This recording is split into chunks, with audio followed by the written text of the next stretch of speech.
मेरा नाम मनीषा गुलियानी है और मैं एक कथक डांसर हूँ जयपुर से। कथक, ये शब्द सुनते ही हमारे मन में नृत्य की भाव भंगिमाएं आने लगती हैं। मगर आप क्या जानते हैं कि कथक भारत के 8 शास्त्रीय नृत्यों में से एक शास्त्रीय नृत्य है।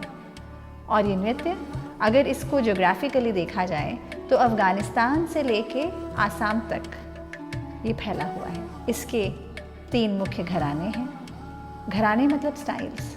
एक ही फूल के अलग अलग रंग होते हैं, वैसे ही एक ही नृत्य है लेकिन उसके अलग अलग रंग हैं, उसके अलग अलग स्टाइल हैं। So we have 3 different schools of Kathak: Jaipur gharana, Lucknow घराना और बनारस घराना। कथक क्या है, क्यों है, कहाँ से आया और इसकी क्या ज़रूरत है आज के संदर्भ में, आज के इस भागती दौड़ती ज़िंदगी में जहाँ हम सब लोग भागे जा रहे हैं, जहाँ 1 minute dancing, 2 minute dancing, 3 minute dancing होती है, वहाँ एक डेढ़ घंटे के classical concerts, solo classical concerts की क्या आवश्यकता है? क्या खास है इस नृत्य में कि ये हज़ारों साल से चला आ रहा है?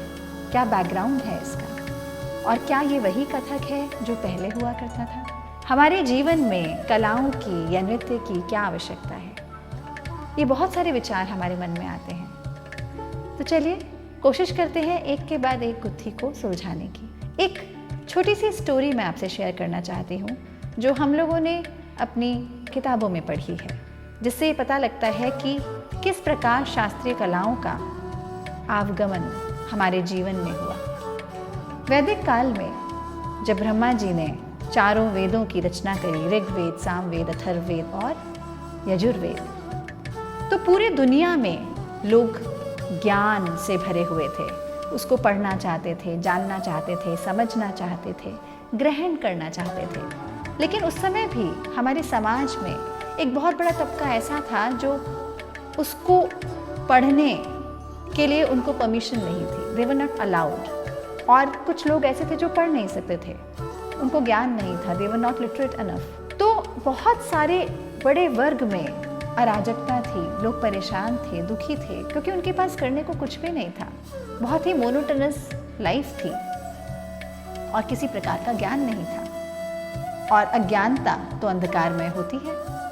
तो जब नारद जी ने देखा कि पृथ्वी पर इतना हाहाकार मचा हुआ है, तो उन्होंने सोचा कि क्यों ना चल के ब्रह्मा जी के पास विनती की जाए और उन्हें बताया जाए पृथ्वी के बारे में और उनसे कुछ उपाय की बात की जाए। तो वो गए ब्रह्मा जी के पास।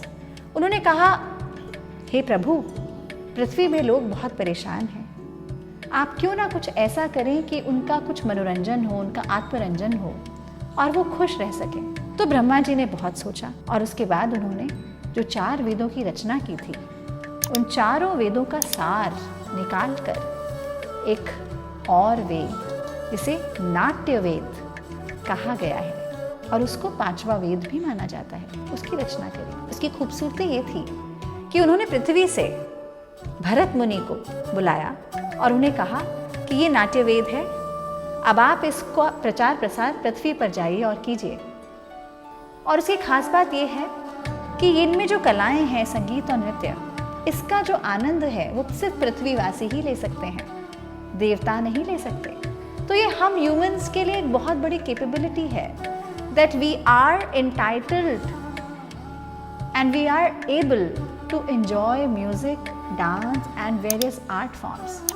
बाकी लोग नहीं कर सकते हैं। तो इसी को लेकर भरत मुनि जी पृथ्वी पर आए और उन्होंने नाट्य शास्त्र की रचना करी, नाट्य वेद की रचना करी, जिसमें नृत्य, संगीत, नाट्य और फिर बाकी कलाओं का उसके अंदर विस्तार से उन्होंने उल्लेख किया, जिसके आधार पर जो आज हम हमारे शास्त्रीय संगीत और शास्त्रीय नृत्य देखते हैं वो बनाए गए।